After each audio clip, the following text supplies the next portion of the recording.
Everybody, what's going on? I'm Fabian Calvo, Fabian for Liberty. Check out fabianforliberty.com. New podcast posted today. It's live now, where I further break down the claim I made yesterday, which a lot of people were talking about how it's conspiracy theory. I'm just trying to sell books and all this other blah, blah, blah, blah. That ISIS and the U.S. and the West are basically in an alliance. And quite frankly, not only are they in an alliance, but they will ally in a World War III event, if it happens, against the Russians and the Chinese. You better bet your bottom dollar. And all of the details, and quite frankly the facts, are talked about on today's Fabian Calvo show. Again, that episode link is down below. You can check that out or check it out at fabianforliberty.com. Okay, let's talk about something else, because as Obama is on vacation for 2 weeks, the world's literally on fire. I mean, literally on fire. St. Louis is on fire. Ferguson being a little suburb of St. Louis. And there's a lot of things that this speaks to. And beyond the mainstream narrative, where we know MSNBC routinely pumps up racism, whether it was the guy who used to own the Clippers, and basically, you know, he says these comments, he's like the worst, enemy number one. And then they hand over the team to the new CEO, who's one of the biggest bankster crooks that used to run Citi, literally stole billions of dollars. He's good, right? Because he's black, everything's cool with that. But I'll tell you what, it is amazing to me to see there's so many things going on with this, and I'm going to break down each one of them. First is that a lot of people will say, well, this is about race, and they want to make it about racism. They want to make it about Balkanization of the republic. That's why they're allowing the illegals to flood into the country, because they want to create division and where we don't even know each other anymore. But I'll tell you what, when I see photos of shopkeepers, black, white, Hispanics with AR-15s and guns protecting their private property and their businesses, that's the real America. Not the thugs out in the streets that are claiming, oh, we're upset about this potentially innocent 18-year-old, and I don't know all the facts about it, but we're upset about that, so we're going to go rob and loot and burn down private property. That is, ladies and gentlemen, exactly, and you saw this in Katrina, you saw it in the LA riots, that is the culture that the federal government is creating via the dependence class. And it's quite frankly why I talk about self-reliance all the time, because that's what they want.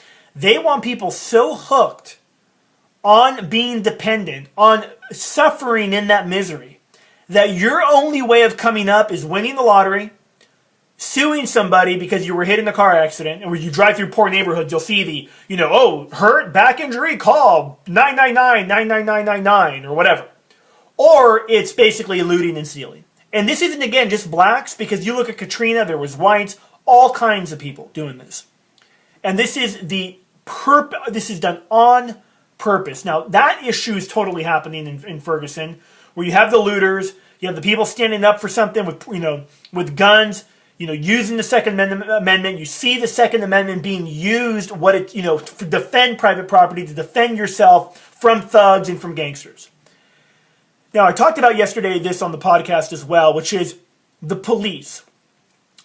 Ladies and gentlemen, the police, and again, a majority of police are good. Now, was this guy 18 years old? Was he gunned down without having the gun, not armed? I don't know exactly all the details of it. Those details will come to light. Are there crazy psychopathic cops out there? No question about it. I mean, without question there are. A lot of them come back from the theaters of war. They have PTSD. They're all drugged up. They're psychopathic, and they think the American people or the civilians are scumbag vermin, and they want to stomp on their necks. No doubt. That, in my opinion, is a minority. A growing minority are those that are being indoctrinated to believe that the American people are the real threat. Returning veterans, Tea Party supporters, you name it. In some cases, even black America.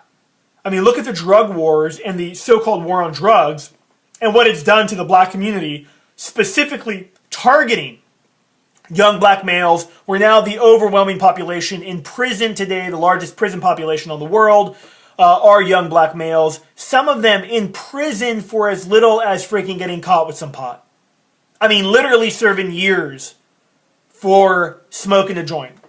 Absolutely crazy. So you have What you have here, ladies and gentlemen, it's beyond a potential innocent person being shot. It's beyond racism in America, which quite frankly, the division that's been perpetuated by mainstream media over the last couple of years in this country is frightening at the very least. It is the balkanization of the country.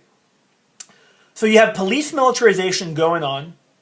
I posted a photo of this on my Facebook page where you have 3 police that look like they just finished, basically running a raid in some kind of Afghan village, going down the street in St. Louis with an unarmed black kid with his hands raised up in the air. Something's wrong with that picture, ladies and gentlemen. I remember in the LA riots, as crazy as those were, the police basically did a perimeter. They let them burn down their freaking neighborhood.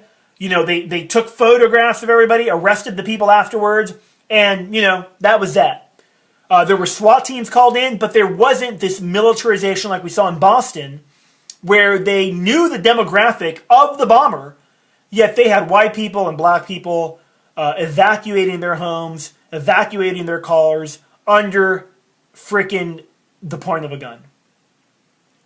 That's the big story here, folks. And the bigger story of all of this is the Cloward and Piven model that is being used in this country as we speak. As I utter these words right now, they are purposely seeking to overwhelm the system. And God forbid the EBT cards stop working.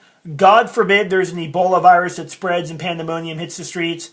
This will make this thing happening in St. Louis now, the St. Louis riots. Imagine that going down in population cities with tens of millions of people or millions of people. New York, about 18 million. California, LA, about 12, 13 million, not counting the illegals. What happens then? That's the big story here, folks. And we see these divisions growing in the country when the truth is that the American people should be coming together against the criminals that have hijacked the republic, against the criminals that have set up the new plantation states of America in this dependent class, the criminals that lied to you saying you work your whole life and you pay into the system and you'll get a pension for the rest of your life. They lied to you. They're liars. And those are the ones that this police state has an obedience to. They'll go out in the streets with their tanks, with their guns like Navarone, tearing up people's battle zones, and they don't give a crap because they are obedient to the people, the cartel that is causing this division. Love to hear what you have to say about this. I'm Fabian for Liberty, Fabian Calvo. Thanks for watching. I'm out.